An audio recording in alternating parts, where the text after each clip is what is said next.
नमस्कार ओडिशा। आज नवेम्बर मास 30 तारिख रविवार। आजिर पाणीपाग अपडेट आसी जाइछि। राज्य को फेरिला शीत।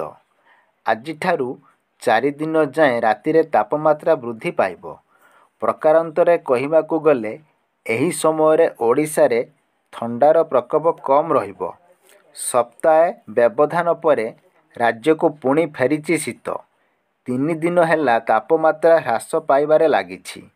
गत 24 घंटारे अनुगुल और झारसुगुड़ारे शीतलहरी देखा देइछि।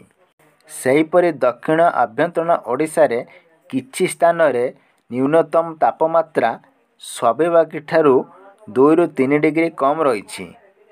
कंधमाल जिला जी उदयगिरी दिनकर तापमात्रा 2 डिग्री ह्रास पाई 5.4 डिग्री रे पहुंचिथिबा बेले फुलबाणी ठारे सर्वनिम्न तापमात्रा 8.5 डिग्री रेकर्ड करा जाइछि।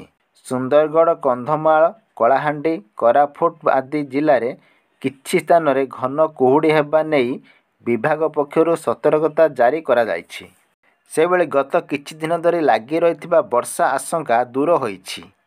आसंता 6 दिन पर्यंत वर्षारे कौनसी संभावना नाही। पाग मुख्यतः सुखिला रहिबो बोली पूर्वानुमान करा जाइछि। गत 2 ରୁ 3 दिन हेबो राज्य शीत बढ़िछि। गत गुरुवार राति रे जी उदयगिरी पूरा कालुआ पालटि जाइथिला। पारद खसी पहुंचिथिला 5.4 डिग्री सेल्सियस रे।